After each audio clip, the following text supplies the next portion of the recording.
The means of grace. So Jesus not only preaches his forgiveness into your ears in the preached message of the gospel on a Sunday morning by the lips of your pastor or in the absolution. He not only washes his forgiveness over your body in baptism in the name of the Father, Son, and Holy Spirit, but Jesus also feeds his forgiveness into your mouth. Taste and see that the Lord is good, the psalmist says. And this, of course, refers to what we call the Lord's Supper, or sometimes called communion, sometimes called the Eucharist, sometimes called the sacrament of the altar. It's all referring to this meal that Christ would give you to take and eat and take and drink for the forgiveness of your sins. Now, unlike baptism, which has passages throughout the New Testament about it, the Lord's Supper shows up in only a key handful of passages. So when was the Lord's Supper instituted? It was not instituted at the Ascension, where Jesus says, "Go and make disciples of all nations, baptizing them." Instead, the Lord's Supper was instituted right before Christ's death, right? And this final evening before he would be crucified the next day, that Jesus is spending the Passover meal with his disciples. Jesus chose to die the day after Passover, which was all about this lamb, this 1-year-old unblemished lamb whose blood would be put on the doorways of the Israelites' houses in Egypt, so that when God went through all of Egypt, killing the firstborn in every household and of all the animals, the Israelites' firstborn would be spared, would be redeemed by the blood of the Lamb. And of course, this foreshadowed and is ultimately fulfilled in Christ, the blood of the Lamb of God who takes away the sin of the world. Well, the day before that, it's Passover, and Jesus is celebrating a Passover meal. On that, we call it Maundy Thursday, in the upper room on the night in which he was betrayed. We can read about this in Matthew, Mark, Luke, and 1 Corinthians 11. So let's actually look at those passages. And we'll use this set of slides I put together years ago to kind of put the passages right next to each other. So Matthew 26. Now on the first day of unleavened bread, the disciples came to Jesus, saying, "Where will you have us prepare for you to eat the Passover?" He said, "Go into the city to a certain man and say to him, 'The teacher says, my time is at hand. I will keep the Passover at your house with my disciples.'" And the disciples did as Jesus had directed them, and they prepared the Passover. When it was evening, he reclined at table with the 12. And as they were eating, he said, "Truly I say to you, one of you will betray me." And they were very sorrowful, and began to say to him one after another, "Is it I, Lord?" He answered, "He who has dipped his hand in the dish with me will betray me. The Son of Man goes, as it is written of him, but woe to that man by whom the Son of Man is betrayed. It would have been better for that man if he had not been born." Judas, who would betray him, answered, "Is it I, Rabbi?" He said to him, "You have said so." Now as they were eating, Jesus took bread, and after blessing it, broke it, and gave it to the disciples, and said, "Take, eat. This is my body." And he took a cup, and when he had given thanks, he gave it to them, saying, "Drink of it, all of you, for this is my blood of the covenant, which is poured out for many for the forgiveness of sins. I tell you, I will not drink again of this fruit of the vine until that day when I drink it new with you in my Father's kingdom." I changed some of the texts to red because that text shows up only in Matthew's gospel for the words of institution. Let's go to Mark. And as they were eating, he took bread, and after blessing it, broke it, and gave it to them, and said, "Take, this is my body." And he took a cup, and when he had given thanks, he gave it to them, and they all drank of it. I should have highlighted that because Mark's gospel is the only one that adds, "and they all drank of it." And he said to them, "This is my blood of the covenant, which is poured out for many. Truly I say to you, I will not drink again of the fruit of the vine until that day when I drink it new in the kingdom of God." So very similar to Matthew's gospel. This is my commentary, except no "drink of it, all of you," and no "for the forgiveness of sins." Only Matthew says that. How about Luke? When the hour came, he reclined at table, and the apostles with him, and he said to them, "I have earnestly desired to eat this Passover with you before I suffer. For I tell you, I will not eat it until it is fulfilled in the kingdom of God." And he took a cup, and when he had given thanks, he said, "Take this, and divide it among yourselves. For I tell you that from now on I will not drink of the fruit of the vine until the kingdom of God comes." And he took bread, And when he had given thanks, he broke it and gave it to them, saying, "This is my body, which is given for you. Do this in remembrance of me." And likewise the cup after they had eaten, saying, "This cup that is poured out for you is the new covenant in my blood. But behold, the hand of him who betrays me is with me on the table. For the Son of Man goes as it has been determined, but woe to that man by whom he is betrayed." Then they began to question one another, which of them it could be who was going to do this. And then my commentary, Luke's wording has his body given for you. Luke was the only one who added that phrase, given for you, and this cup poured out for you. And Luke is the only one that also has this phrase, "Do this in remembrance of me."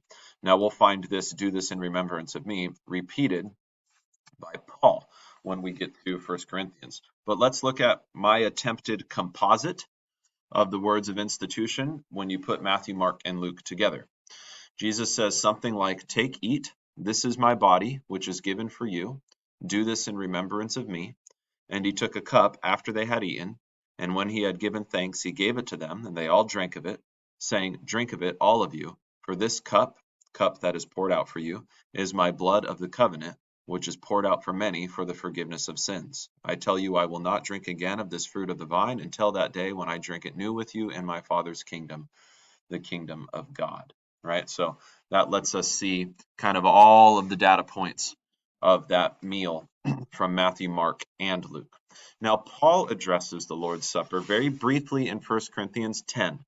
Paul says, "I do not want you to be unaware, brothers, that our fathers were all under the cloud, and they all passed through the sea, and all were baptized." How about that? They were baptized into Moses in the cloud and in the sea, and all ate the same spiritual food, right? Talking about the manna from heaven, and all ate the same spiritual drink, talking about the water that came out of the rock. For they drank from the spiritual rock that followed them, and the rock was Christ. How about that for an explanation of who was providing for them out in the wilderness? Christ. Nevertheless, with most of them God was not pleased, for they were overthrown in the wilderness. Now these things took place as examples for us, that we might not desire evil, as they did. Do not be idolaters, as some of them were.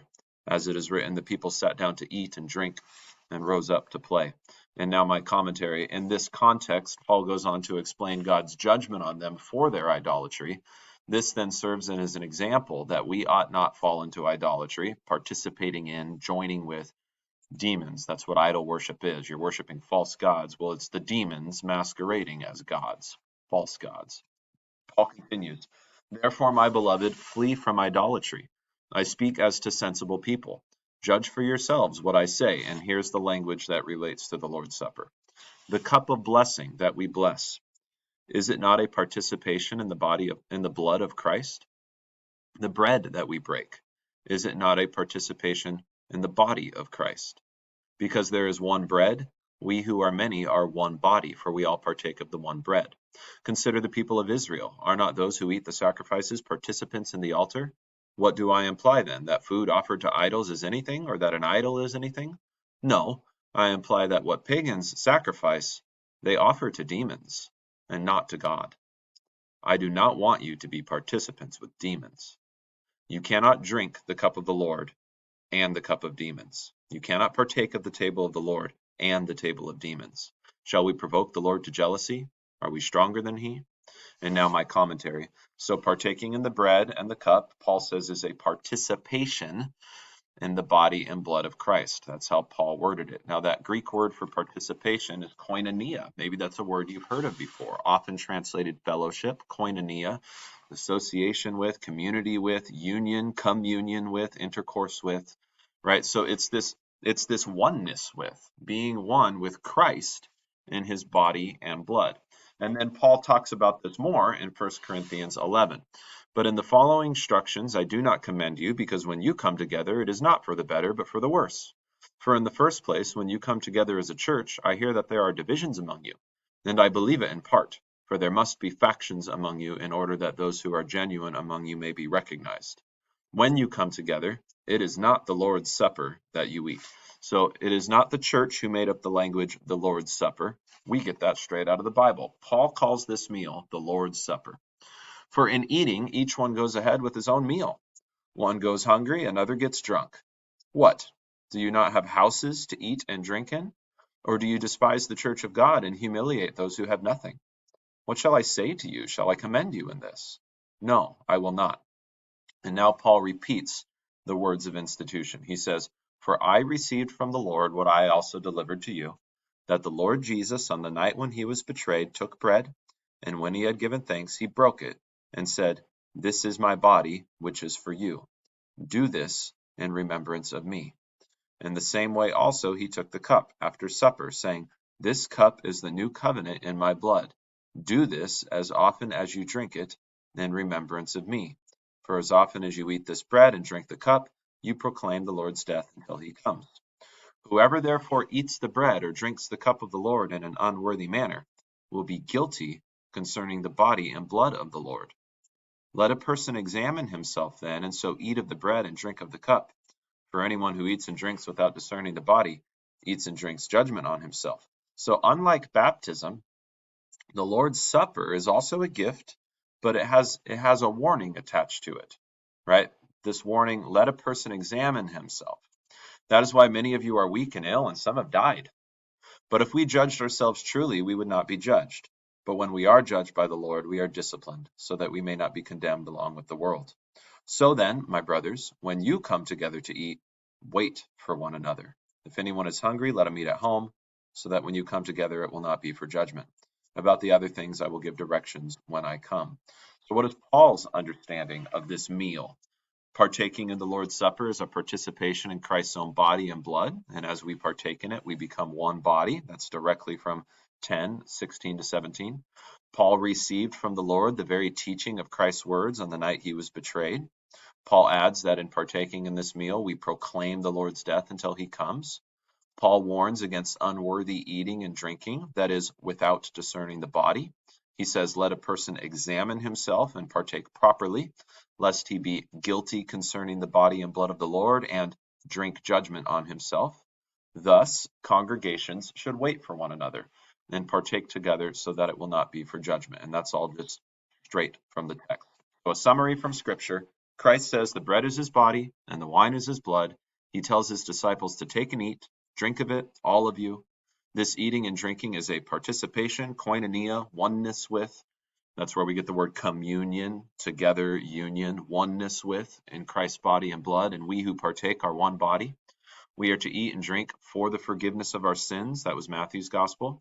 As often as we do this in remembrance of Jesus. That was both Luke and 1 Corinthians 11. As we do this, we proclaim the Lord's death until he returns. Again, 1 Corinthians. We should examine ourselves discerning the body, lest we be guilty against Christ's body and blood and receive judgment. Again, Paul in 1 Corinthians. So, is the Lord's Supper a sacrament? Yes, it's a sacred act. This is no ordinary meal for the nourishing of your body only. This is a meal for the nourishing of your entirety, body and soul and spirit. Jesus gives himself to you. Is it instituted by Christ? Yes, he instituted it at the Last Supper in Luke's Gospel. He said, as often as you do this, and the Apostle Paul calls it the Lord's Supper. And it is good that the Corinthians are partaking in it. All the churches should be, but he corrects their habits of partaking of it in a wrong way. Does it offer and convey the forgiveness of sins? Yes, that's straight out of the Gospel of Matthew. Drink of it, all of you, for the forgiveness of your sins. This cup is the new cup of the new covenant poured out in my blood for the remission of sins. Is there an earthly element connected to God's word? Yes, the bread and the wine. So in baptism, the elements were water and the word, and the Lord's Supper, the elements are the bread and the wine. At the Passover meal, they called it the Day of Unleavened Bread. We know they were using unleavened bread in the historical Passover and in all the ceremonies of the Passover, every annual celebration afterwards. So they would have been using unleavened bread. Leaven represents sin. Jesus tells them to beware the leaven of the Pharisees, which is hypocrisy, which is sin. But the word for the bread they were using in the Greek is artos, which just means bread, not specifically unleavened bread. So what has the church used in the Lord's Supper? Bread, right? We are not legalistic about demanding a certain type of bread. And then what was the wine? It was fruit of the vine. We know they were using wine. We use fruit of the vine, which is wine, right? Paul says they were getting drunk off the communion wine, and that was bad. All right, let's pause there.